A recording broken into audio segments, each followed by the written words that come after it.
পুরুষদের মধ্যেও জড়তা ভীষণভাবে রয়েছে, মহিলাদের মধ্যে একটা জড়তা ভীষণভাবে কাজ করে। আমি শুধু প্যাড কিনে হাতে ধরিয়ে দিয়ে ঘাড় ঘুরিয়ে বসে থাকলাম হবে না। 20 তো অনেক দূরের কথা, 16-17তেই বিয়ে হয়ে যাচ্ছে। নিজে দেখেছি 13 বছর বয়সে 2টি সন্তান, 1 বছরের যদি কাউন্ট করি 1 বছরের মধ্যে 2টো বাচ্চা। মানে শুধু যে এই এই যে জিনিসটা শুধু মেয়েরাই শিখতে পারতো না, একদমই না, ছেলে মেয়ে উভয়কেই শেখা উচিত। সালটা 1870 সাল নাগাদ শ্রী শ্রী সারদা মা নিজে হাতে রান্না করে রোজ শ্রী রামকৃষ্ণদেবকে খাওয়াতেন, কিন্তু মাসের ওই 3টে দিন মা নিজে হাতে রান্না করতেন না। কিন্তু শ্রী শ্রী রামকৃষ্ণদেব ছিলেন ভীষণভাবে পেট রোগা। তিনি একদিন মাকে অভিযোগ করলেন, তুমি আমাকে কেন রান্না করে খাওয়াচ্ছ না 3 দিন? মা তখন বললেন, ওই 3 দিন মেয়েদেরকে রান্নাঘরে ঢুকতে নেই, রান্না যে করতে নেই। শ্রী শ্রী রামকৃষ্ণ গেল বেজায় ক্ষেপে। তিনি বললেন, কে বলেছে এ কথা? সূচি অসুচি আবার কি? অসুচি কি তোমার দেহ না তোমার মজ্জা, তোমার আত্মা না তোমার শরীর, তোমার হাড় না তোমার মাংস? ওইসব অসুচি আর সূচি বলে কোনো কিছু হয় না। 1870 সালে সেই সময় শ্রী শ্রী মা এবং শ্রী শ্রী রামকৃষ্ণ দেবের দুজনকার মধ্যে এই কথাবার্তা এবং তাঁদের দেওয়া শিক্ষা আমরা আজও বয়ে নিয়ে চলছি। কিন্তু এতগুলো বছর বাদেও কি আমরা সত্যিই ওই 3টে দিনকে অসুচি বলে মানতে পারি? আজকে এমনই একজন মানুষের সঙ্গে কথা বলবো, যে মানুষটি আমাদের কাছে কিন্তু এই ব্যাপারে এগিয়ে এসছে। প্রতিটি মেয়ের তাকে জানা উচিত, আর তাকে আমরা বাংলার প্যাডম্যান বলে থাকি। চলুন আজকে পরিচয় করব শোভন মুখার্জির সঙ্গে। শোভন, ওয়েলকাম টু জয়টকবাসী। আমার আজকে একটা কথা বলতে দারুণ ভালো লাগছে যে তুমি মাত্র 27-28 ইয়ার্স ওল্ড। তুমি যেটা করছো সেটা হচ্ছে যে ভেন্ডিং মেশিন, যেখানে 2 টাকা দিয়ে প্যাড পাওয়া যায়, তাই তো? না, 2 টাকা না, 5 টাকা। 5 টাকা দিয়ে যে কোনো কেউ সেখান থেকে স্যানিটারি ন্যাপকিন পেতে পারে।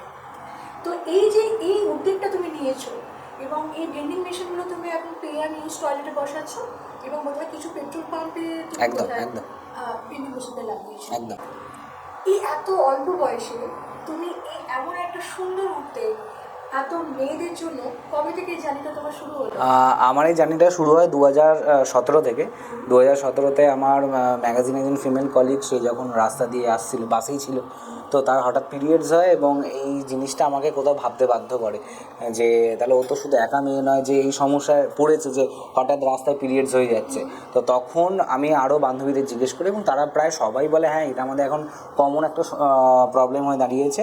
তো আমাদের কিছু করার থাকে না, পিরিয়ড হয়ে গেলে নয় বাড়ি চলে যেতে হয়, না আশেপাশে কোনো দোকান খুঁজতে হয় প্যাডের জন্য, আর যদি ব্যাগে প্যাড থাকে তাহলে কোনো ওয়াশরুম খুঁজতে হয়। তখন আমি বলি যে যদি আগে থেকেই পে অ্যান্ড ইউজ টয়লেটে স্যানিটারি প্যাড রাখা থাকে তো তাহলে কি কোনো সুবিধা হতে পারে?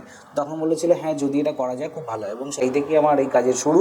এবং প্রথম যখন কাজটা শুরু করি তখন কোনো ভেন্ডিং মেশিন তো তখন কনসেপ্টটা আসেনি, তখন আমার ছোট 2017। তখন তোমার বয়স কিরকম ছিল? আমারও 19-20 বছর বয়স ছিল। 19-20 বছর বয়স। তো এবার আমার এই কাজটা শুরু এবং ছোট ছোট আমার একটা বক্স বানিয়েছিলাম, আইসক্রিমের বক্সকে রিসাইক্লিং করে, তো নাম দিয়েছিলাম বন্ধন বক্স, এবং তার মধ্যেই প্যাড রাখা থাকতো এবং ওখান থেকে যদি কোনো মেয়ে যদি প্যাড নিত, প্রথম ফ্রি অফ কস্টে ছিল পুরোটাই। তারপর দেখলাম যে হিউজ পরিমাণে একটা মিসইউজ শুরু হয়ে গেছে, মেয়েরা নিজেদের মতো করে 4-5টা করে বাড়িতে নিয়ে চলে যাচ্ছে। তো আমার টার্গেট তো তার বাড়িতে নিয়ে যাওয়ার জন্য ছিল না, আমার টার্গেট ছিল কোনো মেয়ে এমার্জেন্সিতে পড়ে তখন সেটা ইউজ করবে। তো তখন সেটা আমি একটা চার্জেবল করলাম 2 টাকা, কারণ সেই সময় দাঁড়িয়ে আমার পুরোটা নিজের পকেট মানি, কারণ আমি তখন কলেজে পড়ি, নিজের পকেট মানি থেকে কাজটা শুরু। এবং আমাকে হেল্প করতেন মণিপাল থেকে একজন ভদ্রলোক, উনি আমাকে অনলাইনে প্যাড পাঠিয়ে দিতেন এবং সেই প্যাডগুলো আমি কিছুটা সময় সার্কুলেট করেছি। তো গার্ডকে বলতাম যে তোমার চোখের সামনে এটা বসানো রইলো, 2 টাকা কেউ যদি দেয় দেখবে তুমি একটা প্যাড সে যেন ইউজ করছে কিনা, মানে একটা 4-5টা যেন না নিয়ে নেয়। তো এই থেকেই আমার জার্নি শুরু 2017 থেকে। তো আস্তে আস্তে বিভিন্ন কলকাতার বিভিন্ন পে অ্যান্ড ইউজ টয়লেটে চেঞ্জ হতে শুরু করে, বক্স থেকে ভেন্ডিং মেশিন। তো এইভাবেই আমার যাত্রা শুরু। তুমি যে একটা সুন্দর উদ্যোগ নিয়েছো, বাট এই উদ্যোগটার জন্য কি তুমি কোনো রকম বাধা পাচ্ছ, কোনো কিছু সম্মুখীন হচ্ছে তোমার বাধা? দেখো, এই কাজটা শুরু যখন করি 2017তে খুব স্মুথলি স্টার্ট হয় কিন্তু এই কাজটা করতে গিয়ে আমার তো কাজের অনেক রকম ভ্যারাইটি আছে, কারণ আজ আমি পিয়ানিস্ট টয়লেট 2017 দিয়ে শুরু করেছিলাম, এখন কিন্তু সেটা গ্রামেগঞ্জে মেয়েদের অ্যাওয়ারনেস এবং ঘরে ঘরে স্যানিটারি প্যাড নামে একটা প্রজেক্টে কনভার্ট হয়েছে। এখন পিয়ানিস্ট টয়লেটে যেমন প্যাড পাওয়া যায়, তার সাথে সাথে গ্রামেগঞ্জে এই ঘরে ঘরে স্যানিটারি প্যাড থেকেও 5 লক্ষ মেয়ে উপকৃত হয়। তো এই যে পুরো জার্নিটাতে বাধা বলতে 3-4 রকমের বাধা। প্রথম বাধা যেটা যে পারমিশন, কাজ করতে গিয়ে পারমিশন না দেওয়াটা একটা বাধা, যে না কেন করতে দেওয়া হবে, কী জন্য করতে দেওয়া হবে, যেখান থেকে আমাদের পশ্চিমবঙ্গ এই প্রজেক্টে গোটা ভারতবর্ষে কাছে পায়োনিয়ার ছিল। তো সেখান থেকে পলিটিক্যাল কিছু বাধা বা গভর্নমেন্টের তরফ থেকে কিছু বাধা, তার জন্য আমার 70টা পিয়ানিস্ট টয়লেটে গিয়ে আটকে যায়। এবং এখানে বলে রাখা ভালো, শুধু মানে আমাদের সিনেমাতে নয়, বাস্তব জীবনে একজন মানুষ সেই সিনেমাটাকে আমাকে হেল্প করেছেন, তার নাম রীতাভরি চক্রবর্তী। এবং রীতাভরিদি 70টা পিয়ানিস্ট টয়লেট নয়, 300টা পিয়ানিস্ট টয়লেটের ভেন্ডিং মেশিনের জন্য উনি রেডি করেছিলেন, কিন্তু দুর্ভাগ্যবশত পারমিশন না পাওয়ার 70টা পিয়ানিস্ট টয়লেটে গিয়ে জার্নিটা শেষ হয়ে যায়। তো এখন সেইভাবেই চলছে, এবং পরবর্তীকালে যদি সেই পারমিশনটা পাওয়া যায়, কলকাতায় 370টা পিয়ানিস্ট টয়লেট রয়েছে, তো সেখানে যদি আরও ভেন্ডিং মেশিন বসানো যায় খুব ভালো হয়। এটা 1 নম্বর সমস্যা গেল। 2 নম্বর সমস্যা হচ্ছে ফান্ডিং। আমি নিজের পকেট মানি থেকে এখনও পর্যন্ত বিভিন্ন গ্রামেগঞ্জে গিয়ে অ্যাওয়ারনেসগুলো করে থাকি, এবং যা যা কাজ আছে, যেমন আমার গাড়ি ভাড়া থেকে শুরু করে আমার খাওয়া, এখানে কোনো ফান্ডিং কিছু নেই, নিজেকে দৌড়ঝাঁপ করতে হয়। এখানে কিন্তু যদি সেইভাবে দেখা যায়, কোনো কাজ করতে গেলে একটা ফান্ডিং গভর্নমেন্ট তরফ থেকেও পাওয়া যায়, অনেক সময় সিএসআর কিছু ফান্ডিংও হয়। তো সেই জিনিসগুলো এখনও পর্যন্ত আসেনি। তার কারণটা আমি বুঝতে পারি, বিভিন্ন কর্পোরেটের টপে যারা বসে রয়েছেন তারা বেশিরভাগ পুরুষ মানুষ, এবং তাদের মধ্যে কোথাও একটা জড়তা কাজ করে। মানে তারা এমন নয় যে প্রজেক্টের জন্য বা কোনো অর্গানাইজেশনকে ফান্ড দিচ্ছেন, এমন নয়। তারা ভাবছে যে মেনস্ট্রুয়াল হাইজিনের জন্য ফান্ড দেবো, কী হবে এতে দিয়ে। কারণ এখনও পর্যন্ত শুধু মহিলাদের নয়, পুরুষদের মধ্যেও জড়তা ভীষণভাবে রয়েছে, এবং তারা ভাবে যে মেনস্ট্রুয়াল হাইজিনের প্রজেক্ট মানে প্যাড ব্যবহার করা, এটাই বলা খালি। সেটা তো নয়, তার বাইরে অনেক কিছু আছে যেটা শেখানোটা বেশি প্রয়োজন। তো এখানে একটা বাধা রয়েছে। আর 3 নম্বর বাধা যেটা রয়েছে, এটা মহিলাদের থেকে রয়েছে। মহিলাদের মধ্যে একটা জড়তা ভীষণভাবে কাজ করে। আমি কোথাও শেখাতে গেলে তারা কতটা আগ্রহ সহকারে শিখছে সেটা যেমন বড় কথা, তারা কতটা প্রথমে আগ্রহ সহকারে আসছে। এবং অনেক জায়গাতে এটাও দেখেছি, তারা হয়তো আসতে চাইছে, তাদের বাড়ি থেকে আসতে দেওয়া হচ্ছে না। বা অ্যাডোলেসেন্টদের ক্ষেত্রে যদি বলি, তার মায়েরা বলছে যাওয়ার দরকার নেই, কী প্রয়োজন আছে এইসব জায়গায় গিয়ে, কী হবে শিখে। তো এই একটা বাধা রয়েছে। তবে সবথেকে বড় বাধা যেটা, ওই জন্যই 1, 2, 3 করে বললাম, প্রথম বাধাটাই হচ্ছে পারমিশন। কাজ করতে গেলে একটা ফ্রি কাজ করার জন্য পারমিশনের খুব প্রয়োজন হয়, এবং তার সাথে তাকে ফান্ডিং। আমি এখানে একটা কথা তোমায় জিজ্ঞেস করতে চাইছি, যে পারমিশন এই ব্যাপারটা, এটা কি শুধু গভর্নমেন্টের কাছ থেকে আসছে, নাকি তুমি যেখানে এটা নিয়ে কাজ করতে যাচ্ছ, মানে ধরো যে এরিয়াতে তুমি যাচ্ছ, সেই এরিয়াতে, আমি যখন গ্রামের কথা বলি, যে তুমি তো গ্রামে গ্রামে যাচ্ছ এই ব্যাপারটাকে নিয়ে, সেখানে অ্যাওয়ারনেস নিয়ে তুমি নিশ্চয়ই কিছু ছোটো ছোটো সেমিনার্স করছো, সেখানে মেয়েদেরকে আহ্বান করছো, তারা এখানে আসছে, তোমাদের শিখছে, তো সেখান থেকে পাঠাতে আসছে নাকি গভর্নমেন্ট? যদি আমি দুটো দিক থেকে ভাবি, ভেন্ডিং মেশিন বসানোর ক্ষেত্রে গভর্নমেন্টের পারমিশন একটা খুব জরুরি জায়গা, এবং সরকারি কোনো জায়গায় যেমন আশাদের ট্রেনিং বলা হোক বা যাই হোক, সেখান থেকে গভর্নমেন্টের কাছে একটা ভালো করে বোঝানো প্রেজেন্টেশন দেওয়ার পরেও সেই জায়গাতে একটা বাধা এসে যায়। এবং সবথেকে স্কুল লেভেলে বাধা, স্কুলের টাইম হয় না, 1 ঘন্টার বেশি দিতে পারবো না সময়। আজকে আমাদের এই ক্লাস আছে, কালকে আমাদের ওই সিলেবাস কমপ্লিট করা আছে। আমি মানছি একটা স্কুলের বিশাল প্রেশার থাকে, কিন্তু আমাদের কোথাও এটাও মাথায় রাখতে হবে, পুঁথিগত শিক্ষার থেকেও জীবন শিক্ষাটা অনেক বেশি। তো সেই জায়গাতে একটা বড় বাধা, যে স্কুল পারমিশন দিতে চায় না অনেক সময়, যে না দরকার নেই, আমরা আমাদের টিচারকে শিখিয়ে দেয়। তো এই জিনিসগুলো একটা বড় বাধার জায়গায় এসে দাঁড়ায়। তবে হ্যাঁ, সেই বাধাগুলো কাটিয়ে আজকে 2,500-এর উপর সেশন করিয়ে ফেলেছি। তো আরও পরবর্তীকালে এগিয়ে যাব আস্তে আস্তে। কোনো কিছু তো যে হঠাৎ করে চেঞ্জ করা সম্ভব নয়, ধীরে ধীরে সেটা চেঞ্জ করতে হয়। আমিও ফিল্ড ছেড়ে পালাচ্ছি না, আর সময় এখনও পড়ে রয়েছে, তো চেঞ্জ হবেই। হ্যাঁ, মানে কিন্তু তুমি এই যে স্কুলের তরফ থেকে, যেটা অ্যাকচুয়ালি গার্লস স্কুল বা কোয়েট স্কুল, যে স্কুলই হোক না কেন, আমি মনে করি যে কোয়েট স্কুলেও তো একদম এই শিক্ষাটার দরকার আছে। মানে শুধুই যে এই যে এই জিনিসটাকে শুধুই মেয়েরাই শিখতে, তা তো না, একদমই না, ছেলে মেয়ে উভয়কেই শেখা উচিত। যেমন আমি সবার কাছে একটা উদাহরণ দিই, আমার সেশন যখন শুরু হয়, কাউকে বলা হয় না যে কী বিষয়ে সেশন হচ্ছে, বলে দিই যে কাউকে ইনফর্ম করবে না, কারণ আমি স্টার্টিং করি গল্প করে। তো এবার আমাকে অনেকে প্রশ্ন করেছে, একদম একদম, তো আমাকে অনেকে প্রশ্ন করেছে, দাদা তুমি একটা ছেলে হয়ে এটা নিয়ে কেন করছো, এই কাজটা কেন করছো, মেনস্ট্রুয়াল নিয়ে, পিরিয়ডস নিয়ে, প্যাড নিয়ে, কেন তোমরা এই লড়াইটা? আমি তাদেরকে একটা কথাই বলি যে আমাদের দেশ কেন পিছিয়ে যায়, তার একটাই কারণ হচ্ছে লিঙ্গ বৈষম্য। আমরা কোনো কিছুকে খুব সহজে লিঙ্গ বৈষম্যের চাদর দিয়ে ঢেকে দিতে পারি। তো সেটাই হচ্ছে আমাদের সবথেকে বড় সমস্যার জায়গা। আজ কোনো স্কুল যদি সেক্স এডুকেশন নিয়ে পড়ায়, তো তাহলে আমাদের দেশে যে হারে শিশু জন্মাচ্ছে, এক একটা ফ্যামিলিতে 3-4টে এখনও কমন ব্যাপার। আমার নিজের চোখে দেখে গ্রামেগঞ্জে এখনও 4-5টা বাচ্চা কোনো ম্যাটার নয়। তো সেখান থেকে দাঁড়িয়ে সেইটাও কিন্তু কন্ট্রোল করা যায়, যে সবটাই কিন্তু সেক্স এডুকেশনের মধ্যে পড়ে। এবং একজন বাবা তার মেয়েকে কিভাবে গাইড করবে, একজন বয়ফ্রেন্ড তার গার্লফ্রেন্ডকে কীভাবে তার পাশে এসে দাঁড়াবে, একজন স্ত্রীর পাশে কী করে তার স্বামী দাঁড়াবে, তো সবটার ক্ষেত্রে কিন্তু একজন পুরুষ তার পাশে এসে দাঁড়াচ্ছে। তো সেখানটা তার জন্য একটি ছেলেকেও সমানভাবে জানতে হবে, বুঝতে হবে। আমি শুধু প্যাড কিনে হাতে ধরিয়ে দিয়ে ঘাড় ঘুরিয়ে বসে থাকলাম হবে না, কারণ গ্রামেগঞ্জে বহু মেয়ে রয়েছে যাদের একটাই অবজেকশন, আমরা প্যাড ব্যবহার করতে চাই তবু আমাদের ফ্যামিলি থেকে প্যাড কিনতে দেওয়া হয় না, কারণ তারা কোনো না কোনোভাবে নির্ভর হয় তার স্বামীর ওপর। এবং তাদের যদি কোনো গাইনোকোলজিক্যাল কোনো সমস্যা হয়, গ্রামীণ হসপিটালও নিয়ে যাওয়া হয় না, কারণ সেখানকার ডাক্তার ছেলে এবং ছেলে ডাক্তারের কাছে দেখাবো না, অথচ সেই ছেলে ডাক্তারই কিন্তু ডেলিভারিটা করছে। তো সেখান থেকে দাঁড়িয়ে এই যে স্টিগমা, এগুলো কিন্তু কোথাও না কোথাও মেয়েরা ওপেন হলো, বাড়ির ছেলেরা কিন্তু সেই জায়গাটা আটকে দিচ্ছে। তো এখান থেকে ছেলে মেয়ে উভয় কি জিনিসটা জানাটা খুব প্রয়োজন। আমার মনে হয় যে ছেলেদের আরো বেশি করে শিক্ষাটার দরকার। একদম একদম। পিরিয়ডসের সময় যে কোনো রকমভাবে কোনো ফিজিক্যাল রিলেশন হওয়ার দরকার একদম খুব খারাপ জিনিস, সেটা পর্যন্ত একটা অ্যাওয়ারনেসের মধ্যে পড়ে। একদম। আর এই অ্যাওয়ারনেসগুলো দুজনকে, মানে ছেলে এবং মেয়ে, কারণ আমাদের দেশে গ্রামের দিকে বিশেষ করে এখন হয়তো একটু কমেছে, কিন্তু আগে খুব অল্প বয়সে বিয়ে হয়ে যায়। না, অল্প বয়সে বিয়ে এখনও কমেনি, এটা সম্পূর্ণ একদম কমেনি। খাতায় কলমে হয়তো দেখলে মনে হয় কমে গেছে, কিন্তু প্র্যাকটিক্যালি দেখলে একদম কমেনি। এবং কোভিডের পর সেটার পরিমাণ আরও বেড়েছে, আরও বেড়েছে।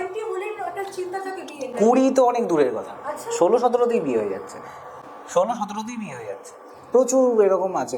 এমনকি হ্যাঁ, মানে ওটা বলছি, মানে আমাদের কি হয়, আমাদের সমস্যাটা হয়ে যায় আমরা ভীষণ শহর কেন্দ্রিক হয়ে যাই। মানে আমরা আমাদের শহরে যতটুকু হচ্ছে, আমি কিছু কলেজের নাম নিচ্ছি না, সেশন করাতে গিয়ে আমি বারবার এইটা শুনেছি যে এরা ওইগুলো সব জানে, তুমি এইগুলো নিয়ে বলো। কি হয়, এগুলো সব জানে মানে হচ্ছে ওরা ভাবছে যে শহরে জিনিসগুলি শুধু ঘটছে, মানে শহরের বাইরেও যে, মানে আমাদের এই কালকে আমাদের টিমের সাথে একটা কথা হচ্ছিল যে আমরা পশ্চিমবঙ্গ মানেই ধরে নিই শুধু কলকাতা, সেটা তো নয়। পশ্চিমবঙ্গ মানে শুধু কলকাতা নয়, পশ্চিমবঙ্গ মানে একটা বিশাল 23খানা আমার জেলা নিয়ে আমার একটা পশ্চিমবঙ্গ। তো সেই পশ্চিমবঙ্গের ঝাড়গ্রামের প্রত্যন্ত জায়গা আছে, পুরুলিয়ার প্রত্যন্ত জায়গা আছে, আমরা সেখানে দেখতেই পাই না কত অল্প বয়সে একটা মেয়ের বিয়ে হয়েছে, কত অল্প বয়সে একটা ছেলে বিয়ে করে নিচ্ছে। ছেলেরাও কিন্তু অল্প বয়সে বিয়ে করছে, এমন নয় যে শুধু মেয়েরা। একদম একদম। আমি কিছু বস্তির কথা বলি, কিছু বস্তিতে আমি নিজে দেখেছি 13 বছর বয়সে 2টি সন্তান, 16 বছর বয়সে 1 বছরের, যদি কাউন্ট করি 1 বছরের মাথায় 2টো বাচ্চা। আমার নিজের চোখে একটা কেস আছে, 1 বছরের মাথায় 2টো বাচ্চা, জাস্ট ডেলিভারি হয়েছে 3 মাসের পর আবার সে প্রেগনেন্ট। তো এই জিনিসগুলো কেন হচ্ছে, একটা ছেলেও জানছে না, আবার একটি মেয়েও ব্যাপারগুলো বুঝতে পারছে না। সেখান থেকে একটা সেক্স এডুকেশন নামটা শুনলে বাবা, সেক্স এডুকেশন মানে যেসব স্কুলে আমাকে বাধা দেওয়া হয় বা অ্যাকসেপ্ট করা হয় না, সেখানের মধ্যেই জড়তাটাই রয়েছে। কারণ আমার স্কুলে মেয়েরা এইগুলো শিখবে, এ বাবা তবা তবা, এটা একদম ঠিক নয়। তো এখান থেকে দাঁড়িয়ে কিন্তু অনেক, মানে শুধু সেক্স এডুকেশনের মধ্যে তো শুধু ফিজিক্যাল রিলেশন থাকে না, অনেক অনেক অজস্র চ্যাপ্টার রয়েছে তার মধ্যে। তো তার মধ্যে কিছু কিছু জিনিস খুব ধরে ধরে শেখানোটা খুব প্রয়োজন, না হলে তাদের মধ্যে যে বয়স সন্ধিকালের যে চেঞ্জেস এবং সেখান থেকে তারা কী কী ফাঁদে পড়তে পারে, সেটা কিন্তু মেয়েরা নিজেরাও বুঝতে পারে না, ছেলেরাও বুঝতে পারে না। এবং এই টাইমটাতে যদি আমরা তাদের গাইডটা করি, তো সেটাই হচ্ছে বেস্ট টাইম তাদেরকে শেখানোর জন্য। কারণ এখনকার দিনে মানে আমি যদি বলি আমাদের আগের জেনারেশন যারা রয়েছে বা আমাদেরও কথা যদি বলি, আমরা স্মার্টফোন পেয়েছি বোধহয় আমি যখন আমি যখন সেকেন্ড ইয়ারে পড়ি, তখন স্মার্টফোনের একটা রমরমা কেস শুরু হয়। কারণ আমার এখনও মনে হচ্ছে মাইক্রোম্যাক্সের প্রথম সেট আমার হাতে আসে এবং সেটাই হিসাব মতো মার্কেটে একটা স্মার্টফোনের বাজার দখল করে। কিন্তু তার আগে পর্যন্ত কিপ্যাড ফোন ছিল, তো তখন তো আমাদের নেট অত ইউজ করার জায়গা থাকতো না, তো বাইরের দুনিয়াটা আমাদের কাছে কিন্তু খুব কম অ্যাক্সেস হতো। তো এখনকার দিনে কিন্তু ক্লাস 3-4 বাচ্চারা কিন্তু ইজিলি ফোন অপারেট করতে পারছে, ইজিলি। আমি সেদিনকে দেখছিলাম ফুটপাতে 3-4টে বাচ্চা বসে রয়েছে, তাদের হাতে স্মার্টফোন রয়েছে এবং তারা খুব সাবলীলভাবে বসে বসে পর্ন ভিডিও দেখছে। প্লাস মানে কত বলবো, যদি আমি 8-9 বছর বয়স, তারা কিন্তু সাবলীলভাবে ওপেন রাস্তায় কিন্তু তারা পর্ন ভিডিও দেখছে এবং কোথাও না কোথাও তাদের ব্রেন কিন্তু সেই জিনিসগুলোকে স্টিমুলেট করছে। তো সেই জিনিসটা কিন্তু এখন আমাদের ভীষণভাবে করতে হবে এবং আগামী 10 বছরে যদি এখন যদি এই জিনিসগুলোকে আমরা প্রিভেন্ট না করি, পরবর্তীকালে কিন্তু ফল ভীষণ বাজে আকার ধারণ করবে। পিরিয়ডস শুধুই তো একটা বায়োলজিক্যাল জিনিস তো নয়। যখনই তুমি অ্যাডোলেসেন্সের কথা যখন তুমি বলছো, পিরিয়ডস যখন হচ্ছে, সেটা কিন্তু আমাদের বায়োলজিক্যাল কিছু পরিবর্তনের সঙ্গে সঙ্গে আমাদের মেন্টাল পরিবর্তন হয় একদম একদম। এবং সেই সময় ডিপ্রেশন, সেই সময় যারা অ্যাডোলেসেন্সে যারা প্রথমবার পিরিয়ডসের সম্মুখীন হচ্ছে, একটি ছেলের কাছে কিউরিওসিটি, একটি মেয়ের কাছে একটা অসম্ভব ডিপ্রেশন। প্রথম কথা, সেটাকে আমি কী করে সবার কাছ থেকে লোকাবো, একদম সেটা একদম তার কাছে সব থেকে বড় স্ট্রাগল হয়ে যায়। এবং এর জন্য বোধহয় অ্যাওয়ারনেসটা খুব দরকার। একদম এটার জন্য অ্যাওয়ারনেস প্রয়োজন। এবং 2024-এও দাঁড়িয়ে আমি যদি 2017-র কথাটা বলি, 2017-তে আমি যা পরিস্থিতি দেখতাম, 2024-এ কিন্তু খুব একটা চেঞ্জেস আমি লক্ষ্য করছি না। যদি শহরের দিকে বলা যায়, শহরের দিকে স্টুডেন্টরা অনেকটা এগিয়ে রয়েছে গ্রামের থেকে, কারণ তাদের কাছে স্মার্টফোন বা তাদের ফ্রেন্ড সার্কেল এটা ভীষণ অ্যাক্সেসেবল। তাদের ফ্যামিলিতে একটি ছেলের সাথে ওঠা বসা গল্প করাটা নর্মাল ব্যাপার হয়ে যায়। কিন্তু গ্রামের ক্ষেত্রে সেই স্টিগমাটা যেহেতু রয়েছে, তাদের মধ্যে আমি যখন কথা বলতে চাই, বিশেষত অ্যাডোলেসেন্টের ক্ষেত্রে, তারা সবসময় চায় একটা সেফ জোন, যেখানে শুধু শোভনদা থাকবে আর সেই কিশোরীরা থাকবে, স্কুলের কোনো টিচার থাকবেন না, কোনো গার্জিয়ান থাকবেন না। তার কারণটাই লজ্জা না, তারা কোথাও একটা ভাবে যে এই ম্যাডাম বা এই স্যার বা এই মা বা এই বাবা কখনো তো আমাকে এই জায়গাটা তৈরি করে দেয়নি যেটা শোভনদা করছে। আর আমি যে কমফোর্ট জোনটা তৈরি করি, সেই কমফোর্ট জোনটা প্রথমে টিচারদের, মা বাবাদের হওয়া উচিত। তো সেখান থেকে কী হয়, মানে আমি নিজে দেখেছি টিচাররা যতক্ষণ বসে আছেন তারা কেউ মুখ খুলছেন না, ইশারায় বলছে ম্যাডাম আছে ম্যাডাম আছে। ম্যাডামকে তখনই বল, ম্যাম ওরা ওপেন আপ হতে পারছে না, আপনি যদি কাইন্ডলি একটু বাইরে যান। তখন এত প্রশ্ন আসে, এত সমস্যার কথা তারা তুলে ধরে, সেটা শুনেও খুব ভালো লাগে। কিন্তু আমার দুঃখের বিষয় কোথায়, যে আমি তো হয়তো সেশন করাতে 1-2 দিন যাই, 3-4 ঘন্টা থাকি, তাদের সাথে চলে আসি। কিন্তু একজন টিচার সকাল 10টা থেকে বিকাল 4টে পর্যন্ত সেই স্টুডেন্টদের সাথে থাকে, তাহলে সেই স্টুডেন্টরা কী করে সেই টিচারদের সাথে ওপেন আপ হচ্ছে না, তাদের মেন্টালিটি ম্যাচ করছে না? তার কারণটাই হচ্ছে টিচাররা কোথাও নিজেদের মধ্যে একটা জড়তা ভাব রেখে দিচ্ছে। হ্যাঁ, সব টিচারের কথা আমি বলছি না, বহু টিচার রয়েছেন যারা ভীষণ ওপেন আপ, ভীষণ স্টুডেন্টদের সাথে মিলেমিশে কথা বলেন। এবং হ্যাঁ না, বাট শুনুন, আমি একটা কথা বলতে চাই যে ওপেন আপ হওয়া আর বিশেষ করে পিরিয়ডস নিয়ে আলোচনা করাটা দুটো কিন্তু পার্থক্য আছে। না, ওপেন আপ বলতে আমি সেইভাবে ওপেন আপ কথা বলছি না, কারণ এখানে শুধু পিরিয়ড। আমি বলছি টিচাররা যদি ভাবে হ্যাঁ। যে আমি পিরিয়ডস নিয়ে যদি আমি আমার স্টুডেন্টদের সাথে, সেটা আমার ছেলের স্টুডেন্টই হোক বা আমার মেয়ের স্টুডেন্টই হোক, তাদের সঙ্গে যদি আমি এটা নিয়ে আলোচনা করি, মানে আমি হয়তো আমার সেই টিচারের জায়গাটা থেকে বেরিয়ে যাই। না, এইটা কিন্তু সেই টিচার থেকে সেই জিনিসটা আসছে না। আমি যদি তার ফ্যামিলি ব্যাকগ্রাউন্ড চেক করি বা ফ্যামিলির দিকটা দেখি, তাহলে দেখবো তার সন্তানের সাথে তিনি এই কাজটাই করছেন, এবং সন্তানের সাথে ওই জিনিসটা করছেন বলে বংশ পরম্পরা, মানে উনি একটা ফ্যামিলিগতভাবে উনি কনজারভেটিভ, যে আমি আমার ছেলে বা মেয়ের সাথে পিরিয়ড নিয়ে আলোচনা করবো না। ঠিক ওই জিনিসটাই তো ওনার হয়তো সন্তান সেই স্কুলে পড়ছে না, কিন্তু সন্তান সমভাবে সেই সব টিচাররা তো সেই স্টুডেন্টদের দেখছেন, এবং সভাপতি ওইটা ওদের মধ্যে ফলো আপ করছেন যে এরাও তো আমার সন্তানের মতো, আলোচনাটা করা ঠিক হবে না। তো এই জিনিসটা একটা থেকে যাচ্ছে, এই জড়তাটা তাদের মধ্যে। এটা কিন্তু ওপেন আপটা কেন বলছি, জড়তা কাটানোর জন্য বলছি। টিচারদের জড়তা আগে কাটাতে হবে, যে আমাকে সঠিক জিনিস শিখতে হবে, কী কারণে সমস্যাগুলো হচ্ছে। যেটাই বললাম, যে কর্পোরেটের ওপরে যারা বসেছেন তারা বলছেন মেনস্ট্রুয়াল মানেই হচ্ছে জাস্ট প্যাড ব্যবহার করো, পুরোনো কাপড় ব্যবহার করো না, পিরিয়ড কোনো এই নয় সেই নয়, হাইজিন মেনটেন করো, এই 2-4টে কথা। পিরিয়ড কিন্তু 2-4টে কথা সীমিত নয়, অজস্র টপিক আছে একটা মেনস্ট্রুয়াল টপিকের মধ্যে। তো সেই জিনিসগুলো টিচারদের ভালো করে জানতে হবে, তবেই কিন্তু একজন স্টুডেন্ট মন খুলে একজন টিচারের সাথে কথা বলতে পারবেন। তো সেই জিনিসটা টিচারদের আগে শিখতে হবে, এবং টিচারদের আমি সবসময় বলি যে আমি সবসময় অ্যাভেলেবেল রয়েছি, আপনাদের যদি কখনো কিছু জানার থাকে আমার সাথে কন্ট্যাক্ট করুন। আমি সেশন নাও দিতে পারি, যদি আপনাদের কোনো সমস্যা হয় আমি আপনাদেরকে শিখিয়ে দেবো, আপনারা আপনাদের স্টুডেন্টদের সাথে সেটা শেয়ার করতে পারেন, কোনো অসুবিধা নেই। তো সেই জিনিসটা আমি মাঝে মধ্যে করে থাকি। তো এখান থেকে সমস্যা একটাই, সেখান থেকে টিচাররা যদি যতক্ষণ না নিজেদের জড়তা কাটাবে, ততক্ষণ স্কুলের স্টুডেন্টদেরকে প্রপার শিক্ষিত করাটা একটু চাপ হয়ে যাবে। কারণ এখনকার যে যুগ পড়েছে, পুঁথিগত বিদ্যার থেকে জীবন শিক্ষাটা এবং প্র্যাকটিক্যাল লাইফটাকে চেনানোটা বেশি প্রয়োজন। এখনকার দিনে ছেলেদের সাথে সাথে মেয়েদেরকেও কাঁধে কাঁধ মিলিয়ে একদম দৌড়ঝাঁপ করতে হয়। তাদেরকে ডেলি প্যাসেঞ্জারি করে বাসে, ট্রেনে, অফিসে গিয়ে কাজ করতে হয়।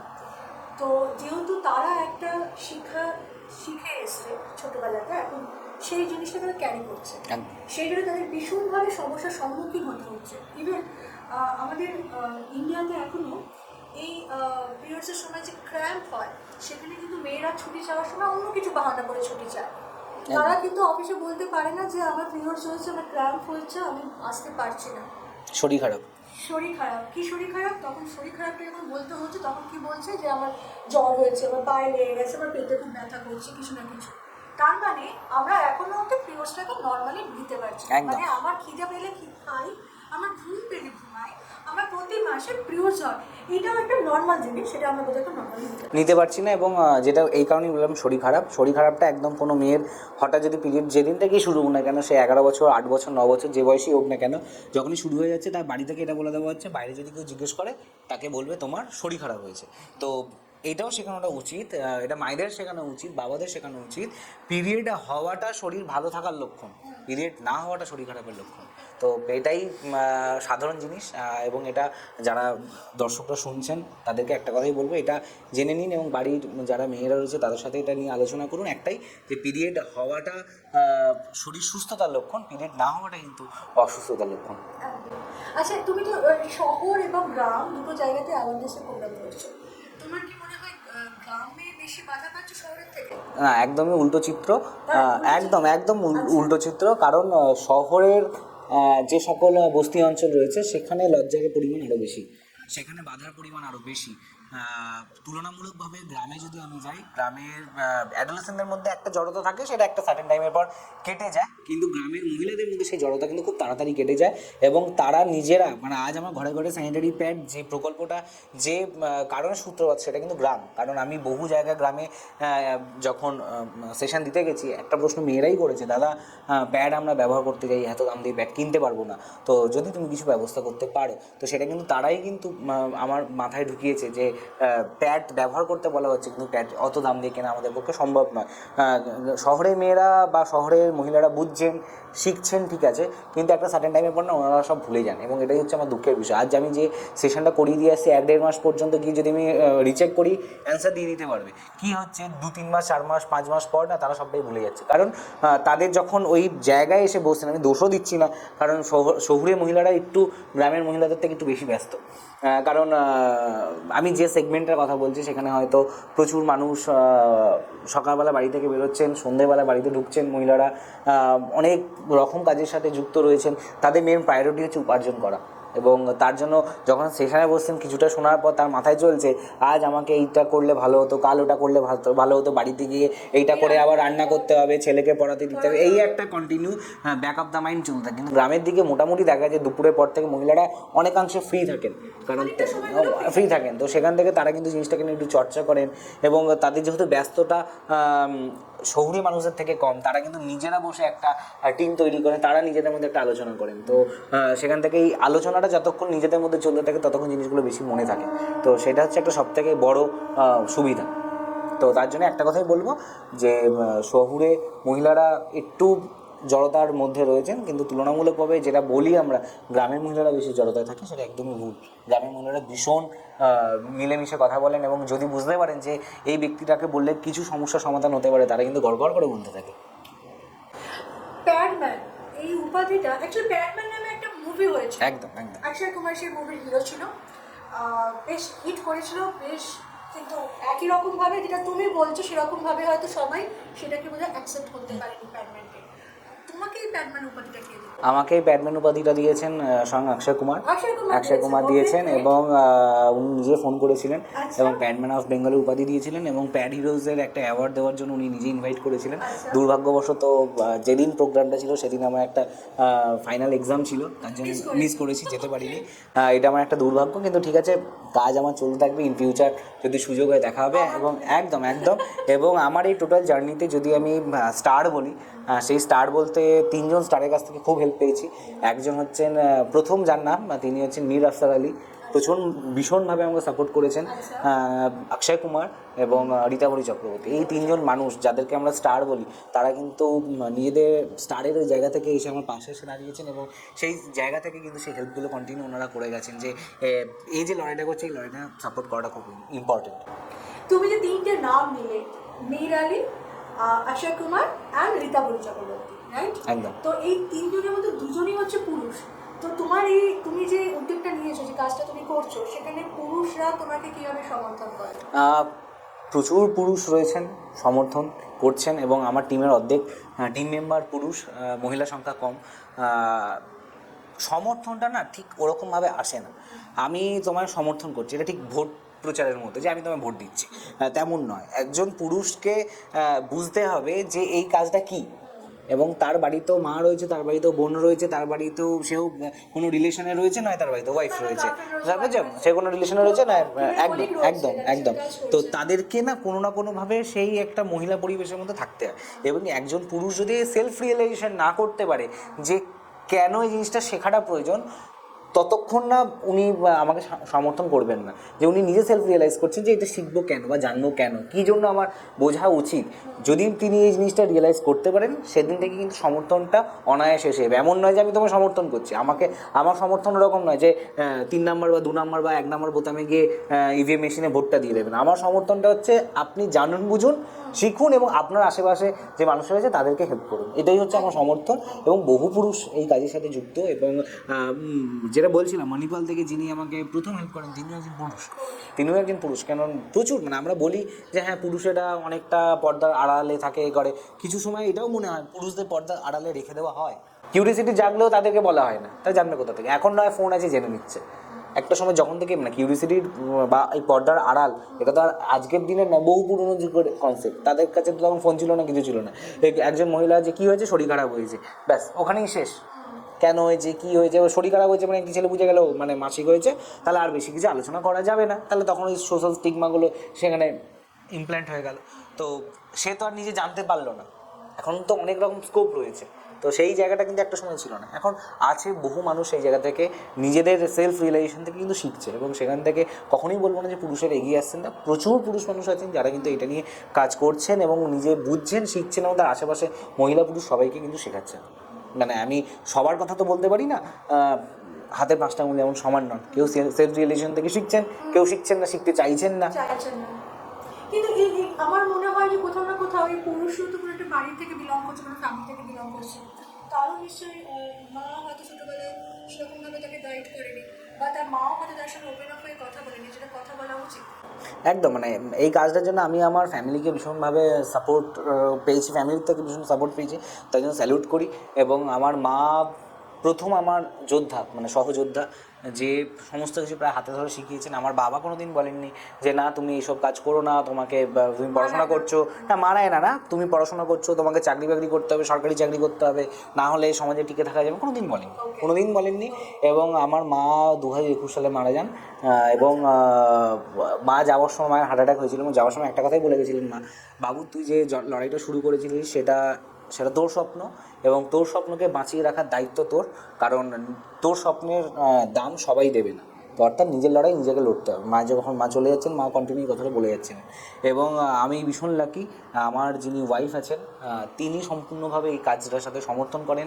এবং আমাদের মানে আমার সাথে ওর রিলেশন প্রায় বন্ধুত্বের রিলেশন, মানে আমাদের প্রেমের রিলেশন হয়তো 1-1.5 বছর হবে, কিন্তু আমাদের বন্ধুত্বের রিলেশন প্রায় 6-7 বছর। এবং ও আমার মানে আমি যখন গ্র্যাজুয়েশনে কিছু কাজ শুরু করিনি তখন থেকে আমাকে চেনে এবং দেখেছে, এবং এখনও পর্যন্ত দেখে। কোনোদিন একটা কথাও বলেনি কেন তুমি এগুলো করছো, কোনো দিন বলেনি। বলছি তুমি যেটা করছো প্রয়োজন আছে, সমাজের প্রয়োজন আছে, তুমি এগিয়ে যাও, আমরা সবাই সাপোর্ট করছি। এবং আমার শ্বশুরবাড়ি থেকেও প্রচুর ভালোবাসা পাই যে শোভন যেটা করছে কেউ করবে না, তো আমাদের উচিত ওর পাশে থাকা, ওর সাপোর্ট হয়ে থাকা। তো এইটা আমি ভীষণ লাগি যে সবাই এটা পায় না, এবং নজর না লাগুক, এটাই আমি বলবো।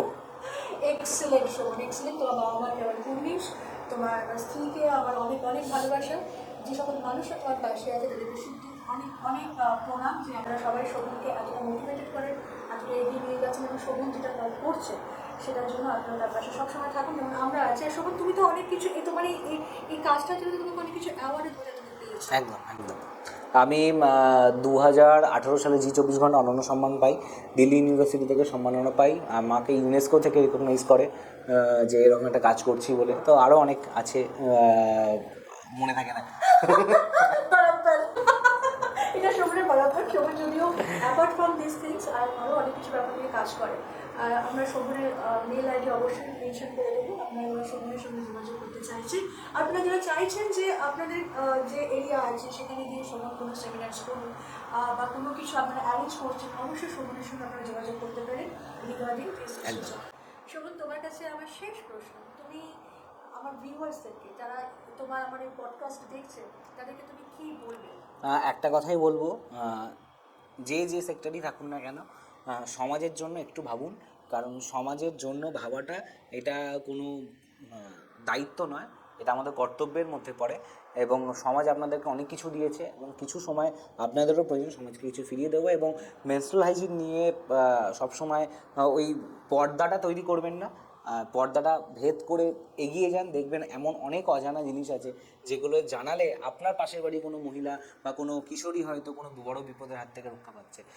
তো সেখান থেকে দাঁড়িয়ে আপনার উচিত আপনার কোনো বন্ধু, কারুর কোনো বন্ধু হয়ে ওঠা এবং নিজের জড়তা কাটান। স্কুল টিচারদের বলবো, কোনো অফিস কালিগদের বলবো, কোনো বন্ধুকে বলবো তার বান্ধবীর পাশে থাকার জন্য নিজের জড়তা কাটিয়ে। কখনো পিরিয়ড নিয়ে বা মেনস্ট্রুয়াল নিয়ে বা প্যাড নিয়ে হাসি ঠাট্টা ইয়ার্কি করার কোনো প্রয়োজনীয়তা নেই। অনেক ফেসবুকে আমি দেখি মিম বানানো, তারপর প্যাড নিয়ে একটা ছবি দিয়ে দেওয়া মানেই প্যাডের কাজ নয়। আপনাকে ফিল্ডে থেকে নিজেকে রিয়েলাইজ করে কাজগুলো করতে হবে। এবং শেষ যেটা বলবো, এটা মহিলাদের ক্ষেত্রে বলবো, আপনারা প্যাডটা ব্যবহার করে যথাস্থানে ফেলবেন। কারণ আপনারা যারা প্যাড নিয়ে কাজ করি, আপনাদের যেখানে সেখানে প্যাড ফেলে দেওয়া নিয়ে আমাদেরকে অনেক কথা শুনতে হয়। তার জন্য অনেক জায়গায় আমি পারমিশনও পাইনি এবং এটা দুর্ভাগ্যের বিষয়। আপনাদেরকে নিয়ে কাজ করছি এবং আপনাদেরকে একটা কথাই বলবো, প্যাডটা ব্যবহার করে ফোল্ড করে কাগজে র্যাপিং করে ডাস্টবিনে ফেলবেন। কখনও কোনো রকমভাবে ফ্ল্যাশ করবেন না বা রাস্তাঘাটে ফেলবেন না, কারণ এটা যেমন একটা দৃশ্য দূষণ হচ্ছে, তেমনভাবে কিন্তু পরিবেশকেও দূষিত করছে। সঠিক স্থানে ফেলুন যাতে আপনার পরিবেশ সুরক্ষিত থাকে। এটাও কিন্তু একটা মেনস্ট্রুয়াল হাইজিনেরই পার্ট। আপনি সুরক্ষিত থাকলে আপনার পরিবেশ সুরক্ষিত থাকবে। এক্সেলেন্ট। শোভনের কাজকে আমরা সবাই খুব মিস জানাই। আর অবশ্যই periods is a very normal thing. যেমন আমরা বাকি জিনিসগুলো আমাদের শরীরে হয়, পিরিয়ডসগুলো খুব নর্মালভাবে হয়। এটাকে নিয়ে হাসি ঠাট্টা করার কোনো দরকার নেই বা এটাকে নিয়ে ফ্লন্ট করারও কোনো দরকার নেই। এটাকে একদম নর্মালভাবে নেওয়া উচিত, যেমন বাকি জিনিসগুলো আমরা নিই। খুব ভালো লাগলো শোভন তোমার সঙ্গে থ্যাংক ইউ, কথা বলতে। থ্যাংক ইউ, আমারও খুব ভালো ভেরি লাগলো। বেস্ট যে তুমি ফিউচারে আরও অনেক ভালো কাজ করো, এই ব্যাপারটাকে নিয়ে আরও এগিয়ে যাও। প্রতিটি মেয়ের কাছে যেন এই বার্তা পৌঁছায়। বিশেষ করে যারা এটাকে নিয়ে ভয় পাচ্ছ, লজ্জা পাচ্ছ, তাদেরকে বলবো ভয় লজ্জা বলো, এটা ভয় বা লজ্জা পাওয়ার জিনিস না। আর আপনারা সবাই ভালো থাকবেন, শোভন তোমরা ভালো থাকো। একদম, আপনারাও ভালো থাকুন, দর্শক বন্ধুরাও ভালো থাকুক, সুস্থ থাকুক, এটাই আমি চাই। আজকের এপিসোড কেমন লাগলো, আজকের পডকাস্ট শোভনের সঙ্গে কেমন লাগলো, অবশ্যই আমাকে কমেন্ট সেকশনে জানাবেন। আর আপনারা যদি প্রথমবার আমার চ্যানেল দেখছেন তাহলে সাবস্ক্রাইব করতে ভুলবেন না, লাইক এবং শেয়ার করতে ভুলবেন না। তাহলে আজকে আসি, সবাই ভালো থাকবেন।